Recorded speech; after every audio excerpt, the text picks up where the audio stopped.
Shalom semuanya, selamat pagi. Sekali lagi saya ucapkan selamat tahun baru untuk kita semua ya. Mengawali tahun 2025 ini saya mengajak kita untuk merenungkan satu bagian dari Mazmur pasal 107. Nah, kiranya firman Tuhan ini boleh menjadi pedoman ya, arahan untuk hidup kita di dalam tahun yang baru ini. Mari Bapak Ibu, saya mengundang kita membuka Mazmur pasal 107. Kita akan membaca ayat-ayat di dalamnya secara bertahap ya. Tidak semuanya kita baca karena banyak. Nah, tahap pertama kita membaca dulu Mazmur 107 ayat 1 sampai yang ketiga. Saya mengundang kita yang membawa Alkitab, baik di HP maupun secara buku Alkitab, kita membukanya ya. Mazmur 107 ayat 1 sampai 3. Dan kalau sudah menemukannya, mari kita baca sama-sama 3 ayat terlebih dahulu. Mazmur 107 ayat 1 sampai 3. 1, 2, 3. Bersyukurlah kepada Tuhan sebab Ia baik, bahwasanya untuk selama-lamanya kasih setianya. Biarlah itu dikatakan orang-orang yang ditebus Tuhan, yang ditebusnya dari kuasa yang menyesakkan, yang dikumpulkannya dari negeri-negeri, dari timur dan dari barat, dari utara dan dari selatan. Sampai di sini pembacaan firman Tuhan. Bapak Ibu sekalian, sebelum kita menggali lebih dalam Mazmur 107 ini, izinkan saya untuk menceritakan kisah tentang seorang yang bernama Matthew Richard. Nah, Matthew Richard ini seorang yang berasal dari Prancis. Dan kalau kita melihat penampilannya, dari pakaiannya, kita bisa mengetahui dia adalah seorang biksu, ya, seorang rohaniawan dari agama Buddha. Saya menceritakan tokoh ini kepada kita Bapak Ibu sekalian karena sampai saat ini Matthew Richard ini disebut sebagai manusia terbahagia di atas muka bumi ini, the happiest man on the earth. Beberapa tahun yang lalu sekelompok peneliti mencoba memahami dan mencoba mencari tahu apa yang membuat manusia itu benar-benar bahagia. Nah, peneliti ini karena ingin menjawab pertanyaan tersebut, mereka melakukan penelitian ya, mengukur gelombang otak dari berbagai macam orang. Dikumpulkan lalu diteliti. Salah satunya adalah Matthew Richard ini. Nah, kita lihat di gambar ini ya, kepalanya ditempelin berbagai alat sensor untuk mengetahui gelombang otaknya bagaimana. Nah, lalu ketika hasil penelitian itu keluar, para peneliti ini sangat terkejut.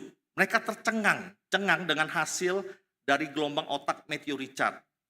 Dikatakan otaknya Matthew Richard ini menunjukkan tingkat kepositifan dan kegembiraan yang jauh melampaui dari orang-orang lain dan jauh melampaui apa yang pernah para peneliti itu lihat.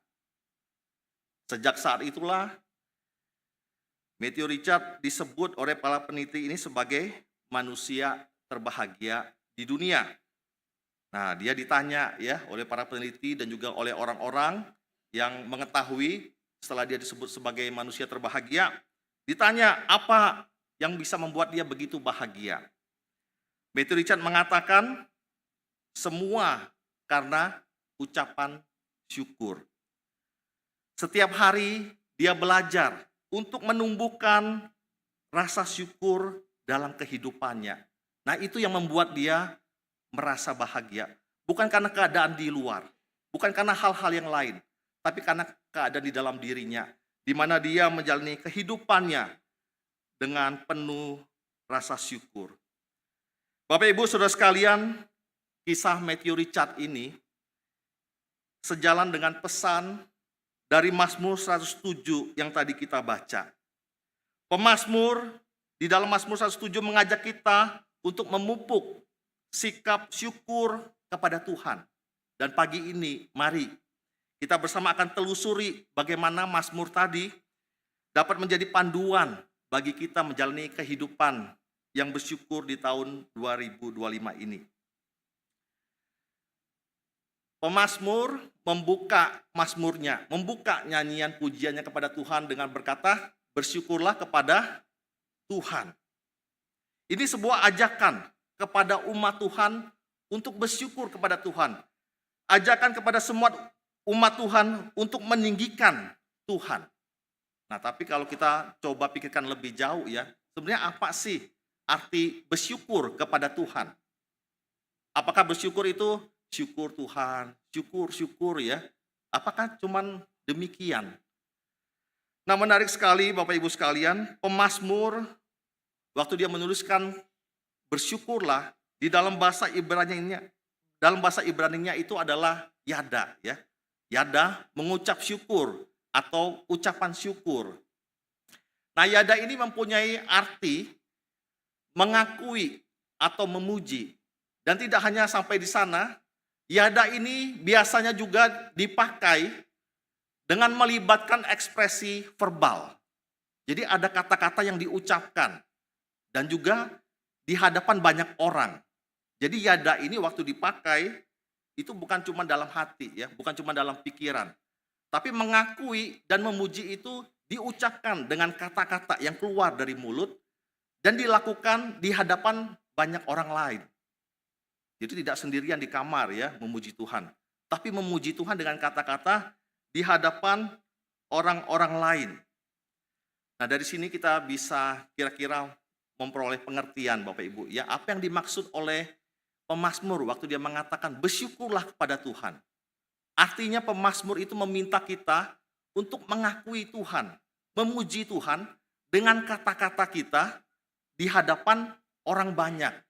Bukan cuma dalam hati, bukan cuma dalam pikiran, bukan cuma dalam tulisan, tapi kita meninggikan Tuhan, memuji Tuhan, mengakui Tuhan di hadapan orang banyak. Dan kalau kita lihat lebih dalam Bapak Ibu sekalian, kata yada yang dipakai oleh pemazmur ini dalam bentuk imperatif. Artinya imperatif ini adalah dalam bentuk perintah. Yang artinya waktu pemazmur meminta kita mengucap syukur itu bukan cuma ajakan, bukan cuma dorongan. Tapi dia memerintahkan kepada kita, meminta kita untuk melakukannya sebagai sebuah kewajiban, sebuah keharusan bagi orang-orang yang sudah percaya kepada Tuhan. Nah, karena itulah Bapak Ibu sekalian, kalau dari Mazmur 107 ayat 1a ini ya, sebenarnya memuji Tuhan, bersaksi bagi Tuhan, mengakui Tuhan di hadapan umum itu sebenarnya adalah sebuah keharusan. Nah, bagaimana dengan kita? Waktu kita ibadah, kita diam saja waktu menyanyi atau kita membuka suara ya, menyanyi bersama semua jemaat memuji Tuhan. Nah, pemazmur bilang, ayo waktu kita kumpul beribadah bersama, ucapkan dengan kata-kata pujian itu, bukan cuma dalam hati. Ucapkan itu bersama dengan semua umat yang lain, bersama-sama sebagai umat Tuhan kita bersyukur kepada Tuhan, meninggikan dan memuji, mengakui Dia di dalam kehidupan kita. Bapak Ibu sekalian, pemazmur bukan cuma menjelaskan ya, bersyukur kepada Tuhan, memerintahkan, mengharuskan kita untuk meninggikan, mengakui dan memuji Tuhan. Tapi dia juga di dalam Mazmur 107 ini menjelaskan 3 alasan. Kenapa kita ini sebagai umat Tuhan harus memuji Tuhan, harus mengeluarkan kata-kata waktu meninggikan Tuhan, waktu beribadah menyembah Dia, kita harus bersuara mengakui Dia di hadapan banyak orang. Nah, ada 3 alasan mengapa kita ya harus bersyukur dalam kehidupan kita berdasarkan Mazmur 107. Pertama, karena kita mempunyai Allah yang baik, yang kasih setianya kekal selamanya. Jadi ini alasan pertama, mengapa kita ini harus bersyukur dalam kehidupan kita. Karena kita mempunyai Allah yang baik, yang kasih setianya kekal selama-lamanya. Kalau kita mengingat tadi ya, di dalam ayat yang pertama, pemazmur mengatakan, bersyukurlah kepada Tuhan, sebab Dia baik, bahwasanya untuk selama-lamanya kasih setianya. Kenapa kita bersyukur? Kenapa pemazmur meminta, mengharuskan kita bersyukur kepada Tuhan? Ya karena karakter daripada Tuhan sendiri. Karena kita harus bersyukur kita mempunyai Allah yang baik, yang kasih setianya kekal untuk selama-lamanya. Nah menarik Bapak Ibu sekalian ya, saya coba menggali juga kata kasih setia Tuhan dalam bahasa Ibrani.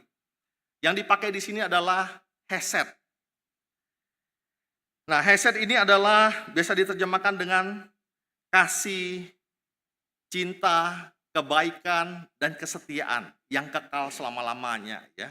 Nah tapi sesungguhnya kalau di dalam bahasa Ibrani, hesed itu mempunyai arti yang lebih luas lagi maknanya. Dia bukan cuma cinta, kebaikan, atau kesetiaan yang kekal, yang tidak berubah. Tapi hesed ini adalah cinta, kebaikan, dan kesetiaan yang membangkitkan belas kasihan dan kasih sayang. Bahkan ketika yang dikasihi itu tidak layak dikasihi. Nah hesed itu lebih luas lagi jangkauannya. Bukan cuma menyatakan Allah itu baik, Allah itu setia, Allah itu kasih, enggak. Tapi hesed itu menyatakan Allah kita baik, kasih, tapi dia mempunyai belas kasihan. Dan bahkan kasih sayangnya itu bisa mengasihi orang yang sebenarnya tidak layak untuk dikasihi. Nah ini karakter daripada Allah kita yang membuat kita harusnya bersyukur. Tuhan Yesus pernah memberikan contoh ya, ilustrasi tentang sifat Allah yang hesed ini. Nah, misalnya di dalam Lukas pasal 15, Tuhan Yesus menceritakan tentang perumpamaan anak yang hilang. Nah, saya ceritakan secara singkat dulu ya. Jadi di dalam perumpamaan itu Tuhan Yesus mengatakan ada seorang ayah mempunyai 2 orang anak, 1 anak sulung dan 1 anak bungsu. Satu kali anak yang bungsu ini meminta kepada bapaknya harta warisan. Nah ini memang sebenarnya sebuah tindakan yang kurang ajar pada masa itu. Bahkan pada masa sekarang juga ya. Papanya belum mati, dia sudah minta warisan. Dia bilang dia mau pergi ke kota yang lain. Dia ingin menikmati kehidupannya, tidak mau lagi tinggal di rumah, dia ingin hidup mandiri. Nah, bapaknya kasih warisannya ya. Lalu pergilah anak bungsu ini ke kota yang lain. Dan dia di kota yang baru tersebut berfoya-foya. Hidup semau dirinya sendiri ya. Ya, mungkin dia bermabuk-mabukan, dia main perempuan, dia melakukan segala sesuatu yang memuaskan hawa nafsunya. Sampai satu ketika diceritakan semua harta dari ayahnya itu habis, ya, nggak ada lagi. Nah, saking dia nggak ada uang sama sekali, dia harus bekerja, cari-cari pekerjaan nggak ada. Lalu dia dapat pekerjaan sebagai penjaga babi. Dia bekerja sebagai penjaga babi, gembala babi, ya, memberi makan babi, membersihkan kotoran babi dan lain sebagainya.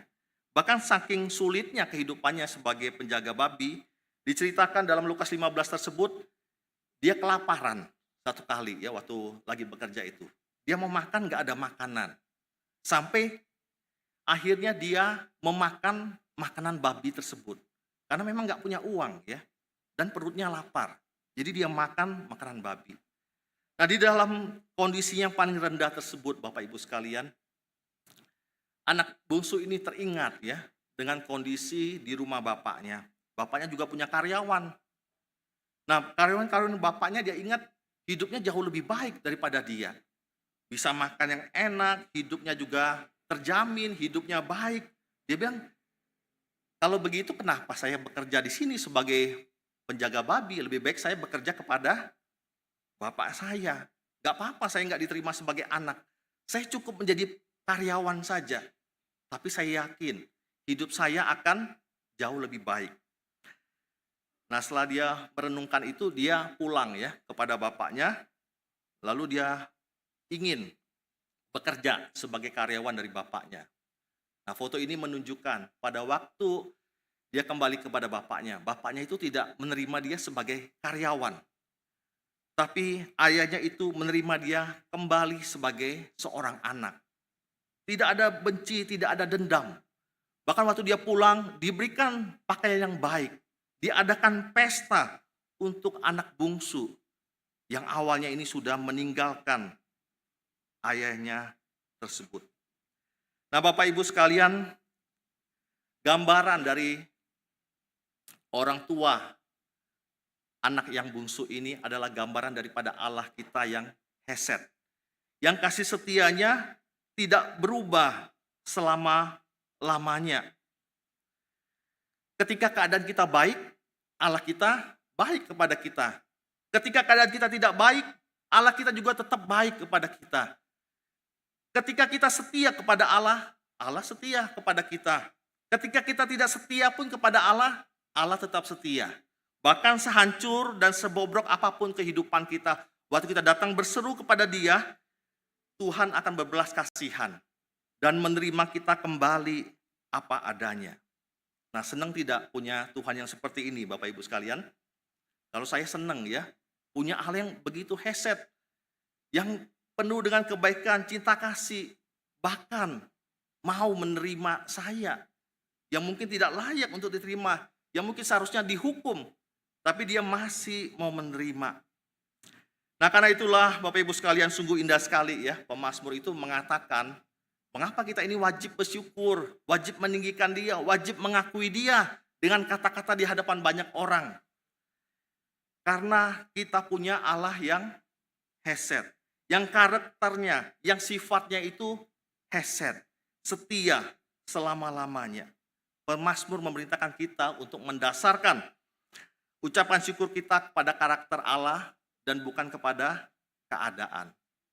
Nah, kita sebagai manusia kadang ya, mendasarkan ucapan syukur, rasa syukur, pujian kita kepada Tuhan kalau keadaan kita lagi baik saja. Kalau kita mendasarkan pada keadaan, kita akan sulit bersyukur, Bapak Ibu sekalian. Kalau keadaan baik, kita bisa bersyukur. Tapi waktu keadaan sulit, kita akan mengeluh. Ngomel kepada Tuhan, kita akan marah, kita akan kecewa kepada Tuhan. Karena semua tergantung kepada situasi ya. Kita tidak bisa konsisten untuk bersyukur kepada Tuhan. Tetapi pemazmur mengingatkan kita, ayo jangan dasarkan ucapan syukur kita kepada keadaan. Tapi dasarkanlah ucapan syukur kita kepada karakter Allah yang setia, yang baik, yang hesed, yang akan terus-menerus menerima diri kita apa adanya. Nah, saya percaya pada waktu kita mendasarkan ya ucapan syukur kita kepada karakter Allah yang hesed, yang baik, yang setia selama-lamanya tersebut, kita akan bisa seperti Nabi Habakuk ya. Nah, Nabi Habakuk kita tahu dalam kitab yang dia tulis, dia pernah mengatakan demikian, sekalipun pohon ara tidak berbunga, pohon anggur tidak berbuah, hasil pohon zaitun mengecewakan, sekalipun ladang-ladang tidak menghasilkan bahan makanan, kambing domba terhalau dari kurungan, dan tidak ada lembu sapi dalam kandang. Namun aku akan bersorak-sorak di dalam Tuhan, beria-ria di dalam Allah yang menyelamatkan aku. Memuji Tuhan, bersorak-sorai bagi Tuhan, bukan karena keadaan, bukan karena panen baik, bukan karena kondisi situasi hidup kita itu aman-aman saja. Walaupun kehidupan tidak berjalan seperti yang kita mau, biarlah kita seperti Nabi Habakuk yang tetap beria-ria, bersorak-sorai di dalam Tuhan. Karena Tuhan yang menjadi sumber ucapan syukur kita. Bapak Ibu sekalian, ini alasan pertama ya, mengapa pemazmur meminta kita, mewajibkan, mengharuskan kita untuk bersyukur dalam kehidupan kita. Alasan kedua, pemazmur meminta kita untuk bersyukur kepada Tuhan karena kita bukan cuma mempunyai Allah yang hesed, tapi Allah yang hesed itu juga sudah kita alami dalam kehidupan kita. Di dalam Mazmur 107 ayat 2-3, pemazmur mengatakan ya, biarlah itu dikatakan orang-orang yang ditebus Tuhan, yang ditebusnya dari kuasa yang menyesakan, yang dikumpulkannya dari negeri-negeri, dari timur dan dari barat, dari utara dan dari selatan. Dalam ayat-ayat ini, pemazmur mengajak orang Israel untuk mengingat hesednya Tuhan dalam kehidupan mereka. Mengenang akan perbuatan-perbuatan baik Tuhan, bagi bangsa Israel. Nah, di dalam konteks sejarahnya, kalau kita lihat di dalam Alkitab, memang orang Israel ini sudah banyak sekali mengalami kebaikan Tuhan ya. Nah, kebaikan Tuhan di dalam Mazmur 107 ini dikatakan dilakukan Tuhan dengan menebus mereka dari kuasa yang menyesakkan. Nah, apa artinya menebus dari kuasa yang menyesakkan? Nah, kata menebus Bapak Ibu sekalian itu bisa berarti ya, membeli kembali. Dan kuasa yang menyesakkan bisa diterjemahkan secara harfiah sebagai dari tangan musuh atau masalah. Jadi pada waktu pemazmur mengatakan bangsa Israel itu ditebus Tuhan dari kuasa yang menyesakkan, itu artinya bangsa Israel itu dibeli kembali oleh Tuhan dari tangan musuh atau dari masalah-masalah. Nah, bahasa simpelnya saya bikin begini ya. Jadi ditebus dari kuasa yang menyesakkan itu adalah Tuhan menyelamatkan bangsa Israel dari musuh-musuhnya atau dari masalah-masalah yang mereka hadapi. Itu pengertian Allah menebus mereka dari kuasa yang menyesakkan. Nah, untuk menekankan akan hesed Tuhan, kasih setia Tuhan yang sudah menyelamatkan bangsa Israel, pemazmur memberikan ya 4 contoh kebaikan Tuhan yang sudah menyelamatkan mereka. Nah, mari kita lihat Bapak Ibu sekalian di dalam Alkitab kita ya. Saya ingin mengajak kita juga mengingat akan 4 kebaikan Tuhan di dalam kehidupan bangsa Israel. Kebaikan yang pertama dari ayat 4 sampai ayat yang ke-9. Mari kita buka Alkitab kita. Ini penyelamatan Allah yang pertama bagi bangsa Israel. Hesed Tuhan yang pertama bagi bangsa Israel. Mari kita membacanya bersama-sama. Mazmur 107 ayat 4 sampai yang ke-9. 1, 2, 3. Ada orang-orang yang mengembara di padang belantara, jalan ke kota tempat kediaman orang tidak mereka temukan. Mereka lapar dan haus, jiwa mereka lemah lesu di dalam diri mereka. Maka berseru-serulah mereka kepada Tuhan dalam kesesakan mereka, dan dilepaskannya mereka dari kecemasan mereka. Di bawahnya mereka menempuh jalan yang lurus, sehingga sampai ke kota tempat kediaman orang. Biarlah mereka bersyukur kepadanya karena kasih setianya, karena perbuatan-perbuatannya yang ajaib terhadap anak-anak manusia. Sebab dipuaskannya jiwa yang dahaga, dan jiwa yang lapar dikenyangkannya dengan kebaikan. Nah, bagian ini mengingatkan apa kepada orang Israel? Mengingatkan waktu mereka keluar dari perbudakan Mesir. Waktu itu mereka menjadi pengembara di padang gurun. Mereka kelaparan, mereka kehausan, bahkan jiwa mereka menjadi letih lesu. Saking susahnya hidup mereka waktu di pengembaraan padang gurun. Orang-orang Israel mengatakan, lebih baik kita jadi budak saja di Mesir. Lebih baik kita mati di Mesir sebagai budak daripada kita hidup di padang gurun dan mengalami penderitaan yang demikian besarnya. Mereka mengalami waktu yang sulit sekali ya. Nah, tetapi Tuhan berbelas kasihan kepada orang-orang Israel. Waktu bangsa Israel berseru, meminta pertolongan daripada Tuhan, Tuhan menolong mereka.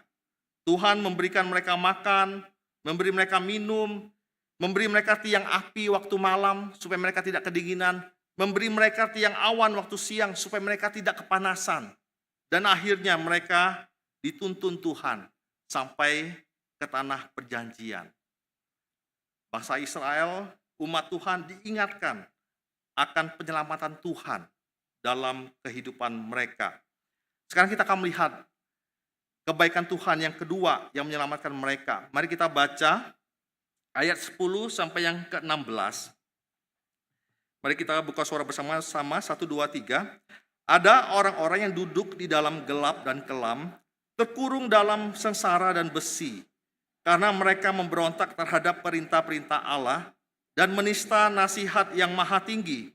Maka ditundukkannya hati mereka ke dalam kesusahan. Mereka tergelincir dan tidak ada yang menolong. Maka berseru-serulah mereka kepada Tuhan dalam kesesakan mereka, dan diselamatkannya mereka dari kecemasan mereka. Dibawanya mereka keluar dari dalam gelap dan kelam, dan diputuskannya belenggu-belenggu mereka. Biarlah mereka bersyukur kepada Tuhan karena kasih setianya, karena perbuatan-perbuatannya yang ajaib terhadap anak-anak manusia. Sebab dipecahkannya pintu-pintu tembaga, dan dihancurkannya palang-palang pintu besi. Nah, bagian ini mengingatkan apa kepada orang Israel? Mengingatkan mereka ya akan perbudakan di Mesir, waktu mereka dirantai, kerja paksa, terkurung dalam kesengsaraan, dan juga mengingatkan mereka dalam masa pembuangan ke Babel. Mereka yang sudah merdeka sekarang menjadi budak lagi. Mereka kembali mengalami penderitaan ya. Mereka tidak bisa bebas untuk beribadah. Mereka sekarang harus mengalami kerja paksa lagi. Nah, ini masa-masa yang sulit bagi mereka. Mereka dirantai, mereka terbelenggu oleh bangsa Babel. Nah, namun Tuhan tidak tinggal diam. Sekali lagi ya, ketika mereka bertobat, mereka berseru kepada Tuhan, pertolongan Tuhan datang kepada mereka. Rantai besi, rantai perbudakan dilepaskan oleh Tuhan. Sekarang kita melihat kebaikan yang ketiga ya. Mari kita baca ayat 17 sampai 22. 1, 2, 3. Ada orang-orang menjadi sakit oleh sebab kelakuan mereka yang berdosa, dan disiksa oleh sebab kesalahan-kesalahan mereka. Mereka muak terhadap segala makanan, dan mereka sudah sampai pada pintu gerbang maut. Maka berseru-serulah mereka kepada Tuhan dalam kesesakan mereka, dan diselamatkannya mereka dari kecemasan mereka. Disampaikannya firman-Nya dan disembuhkannya mereka, diluputkannya mereka dari liang kubur. Biarlah mereka bersyukur kepada Tuhan karena kasih setianya, karena perbuatan-perbuatannya yang ajaib terhadap anak-anak manusia. Biarlah mereka mempersembahkan korban syukur dan menceritakan pekerjaan-pekerjaannya dengan sorak-sorai. Nah, bagian ini mengingatkan ya, umat Israel akan penderitaan mereka di masa lalu karena kebodohan mereka, secara khusus pada masa hakim-hakim. Nah, waktu di masa hakim-hakim, bangsa Israel ini tidak mau menyembah Tuhan. Mereka menyembah kepada berhala-berhala ya, sehingga terus berulang.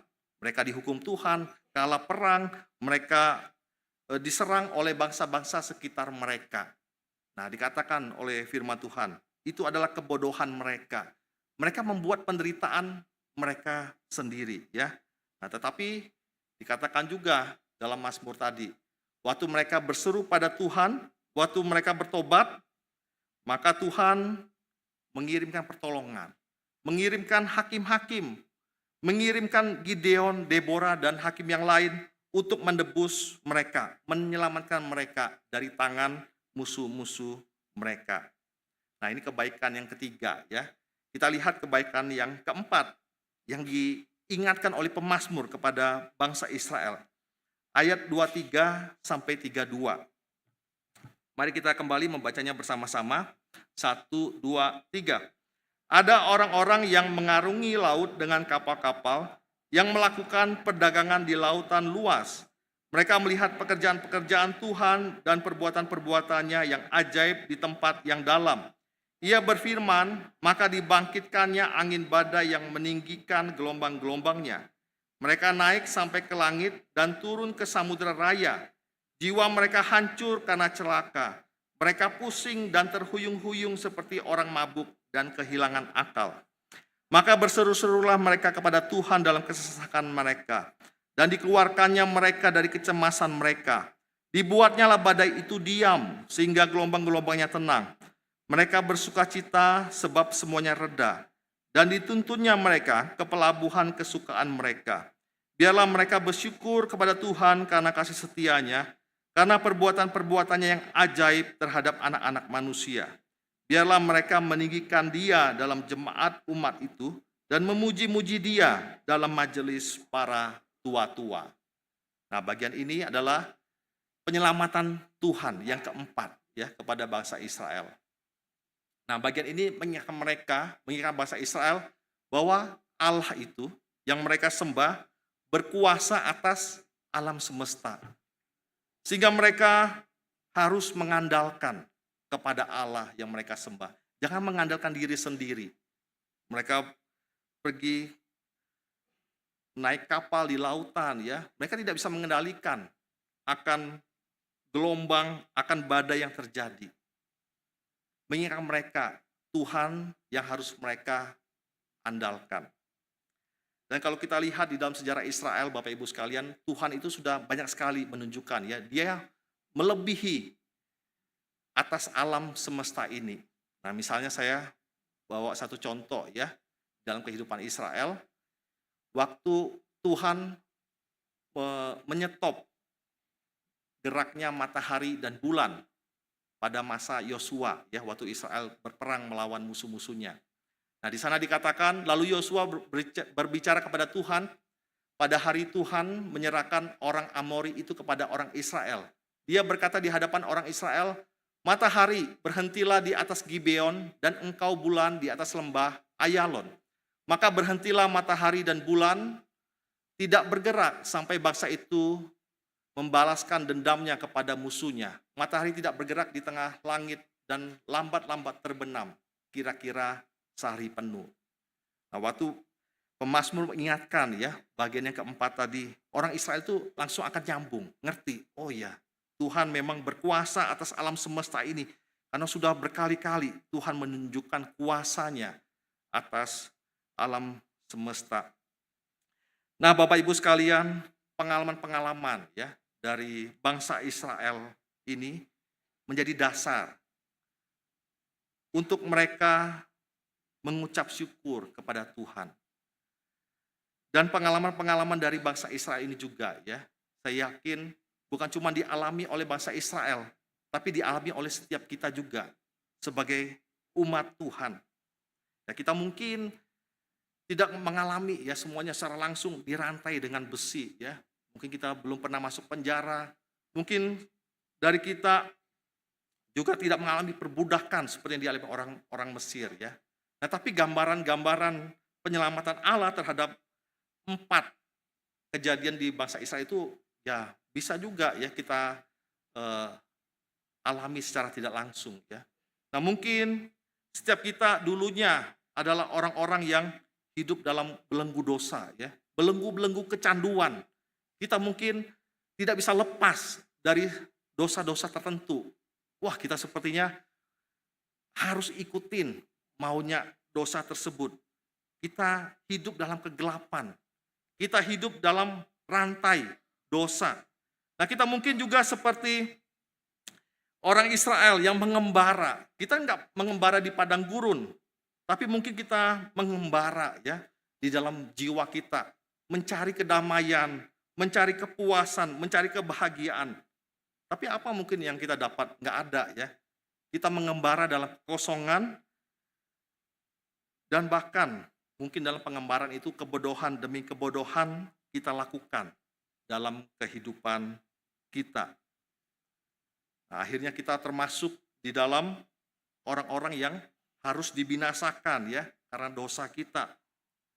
Tapi sekali lagi, pengalaman-pengalaman Israel diselamatkan oleh Tuhan itu bukan menunjukkan akan dosa-dosa mereka ya, akan kesalahan-kesalahan kita.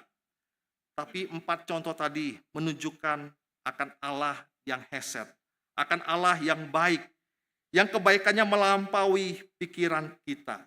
Karena itulah di dalam kitab Roma dikatakan, waktu kita ini masih berdosa Bapak Ibu sekalian, Tuhan itu mengirimkan anak yang tunggal. Ketika kita masih berdosa, Dia mau menyelamatkan kita. Dia memberikan Yesus Kristus, anak yang tunggal itu sebagai penebus bagi hidup kita. Nah, akhirnya puji Tuhan ya, kita yang seharusnya binasa sekarang beroleh hidup yang kekal. Kita yang dulunya mungkin mengembara di dalam kekosongan, sekarang kita mempunyai kedamaian dan sukacita dan kepenuhan hidup. Kita yang dulunya mungkin tidak mengerti tujuan hidup ya, tidak menemukan, cari kemana-mana. Nah, sekarang kita sudah menemukannya di dalam Tuhan. Dan kita hidup untuk memuliakan Allah. Nah, pengalaman-pengalaman ini Bapak Ibu sekalian, pemazmur mengatakan itu menjadi alasan yang kedua. Mengapa kita sebagai orang percaya harus mengucap syukur kepada Tuhan? Karena hadirat Tuhan itu sudah kita alami dalam kehidupan kita. Kita sudah mengalami penebusan dari Tuhan. Kita sudah mengalami penyelamatan dari Tuhan.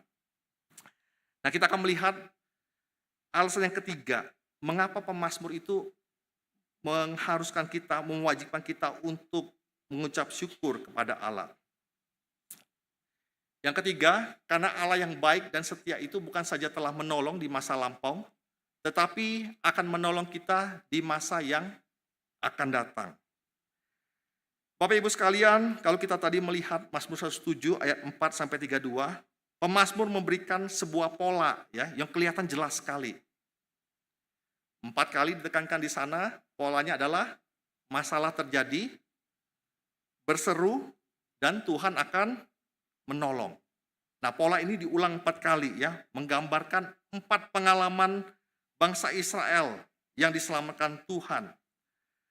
Dan pengalaman ini Bapak Ibu sekalian bukan cuma menjadi sebuah catatan sejarah bahwa mereka sudah ditolong, tapi ini juga menjadi sebuah pernyataan teologis, menjadi sebuah dasar pengharapan bagi umat Tuhan bahwa Tuhan yang setia di masa yang lampau sudah berulang-ulang kali menyelamatkan di masa yang lampau, di masa sekarang dan di masa yang akan datang pun Dia akan tetap menyelamatkan umatnya. Asalkan kita mau datang berseru kepadanya. Bapak Ibu sekalian, pola ini ya menjadi sebuah undangan dari Tuhan untuk kita semua. Undangan untuk apa? Undangan untuk kita menghadapi masalah-masalah dalam kehidupan ini. Waktu kita mengalami masalah, jangan menyerah, tapi berseru kepada Tuhan dengan iman. Dia yang sudah menolong di masa yang lalu, Dia pasti akan menolong di masa yang akan datang.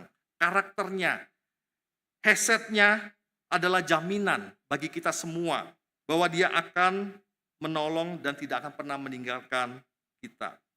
Nah, saat ini ya kita mungkin menghadapi badai kehidupan, tantangan pergumulan kehidupan yang berbeda-beda ya, satu sama lain, dan mungkin bisa berbeda dari tahun yang lalu, tahun ini bisa berbeda lagi ya. Nah, tapi prinsipnya yang disampaikan pemazmur tetap sama. Tuhan mendengar seruan kita dan Dia setia memberikan pertolongannya. Karena itu mari ya, kita sebagai umat Tuhan tetap bersandar kepada Tuhan, kepada kebaikan dan kasih setianya, dan percaya bahwa pertolongannya tidak pernah terlambat bagi kita yang berseru kepadanya. Nah, karena itulah kita wajib, kita perlu ya bersyukur kepada Tuhan karena sifatnya, karena karakternya yang setia selama-lamanya. Bapak Ibu sekalian, ini 3 alasan ya, mengapa kita sebagai orang Kristen, sebagai umat Tuhan wajib, harus, kita perlu untuk senantiasa bersyukur kepada Tuhan. 1 tadi, karena karakter Allah kita hesed, ya, karena Dia setia selama-lamanya. 2, karena Tuhan sudah menunjukkan kasih setianya di masa yang lampau. Dan karena Dia akan menunjukkan kasih setianya di masa yang sekarang dan di masa yang akan datang. Karena itu Bapak Ibu sekalian, mari ya, di tahun 2025 ini, kita jadikan tahun di mana kita mengucap syukur kepada Tuhan.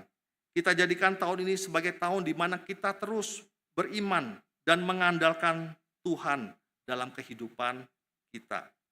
Nah, hal apa saja yang dapat kita lakukan sebagai bentuk rasa syukur kita kepada Tuhan? Apa saja yang bisa kita lakukan secara praktis ya? Ada beberapa hal yang ingin saya sampaikan kepada kita semua. Nah, yang pertama Bapak Ibu sekalian, praktikan ucapan syukur ya, misalnya bersaksi kepada orang lain tentang karya Tuhan dalam kehidupan kita ya.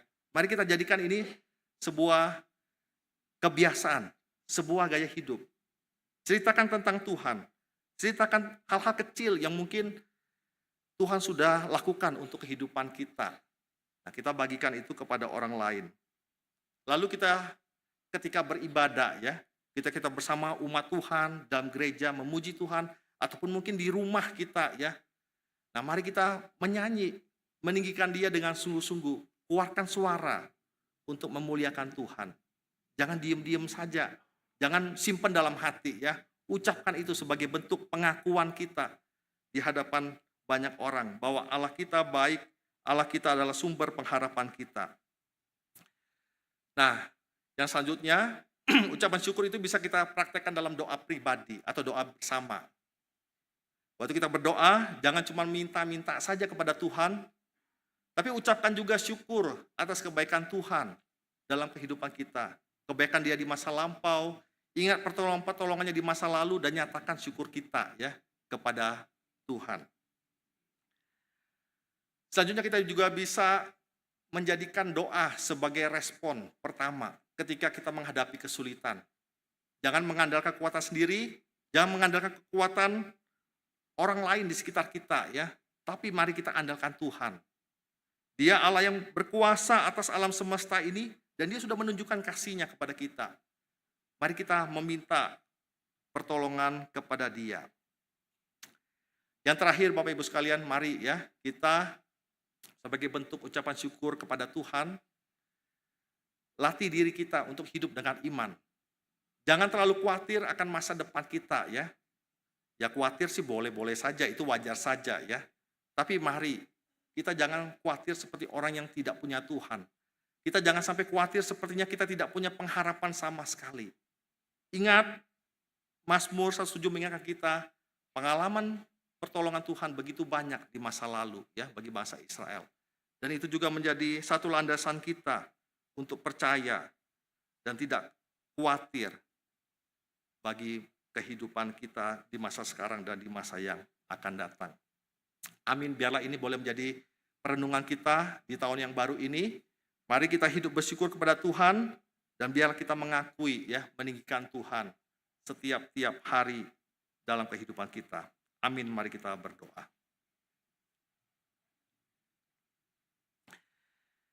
Bapa dalam surga, terima kasih ya Tuhan, pagi ini kami sudah merenungkan akan karya Tuhan, kebaikan Tuhan di dalam kehidupan bangsa Israel. Terima kasih ya Tuhan, karena kasih setiamu itu sungguh melampaui akan akal pikiran kami, bahkan melampaui akan suku, bangsa, dan bahasa. Engkau bukan saja menjadi Allah yang menyelamatkan Israel, tapi Engkau juga menyelamatkan kami, orang-orang yang di luar bangsa Israel. Engkau mengangkat kami menjadi umat-Mu. Bersyukur untuk kebaikan-Mu Tuhan, dan bersyukur untuk keselamatan, bersyukur untuk penebusan yang sudah Engkau berikan dalam kehidupan kami. Dan tolonglah kami ya Tuhan, supaya kami menjadi umat-Mu yang tahu mengucap syukur, yang tahu berterima kasih, yang tahu untuk memprioritaskan Tuhan dalam kehidupan kami. Tolonglah kami yang lemah ini ya Tuhan. Dalam nama Tuhan Yesus kami berdoa. Amin.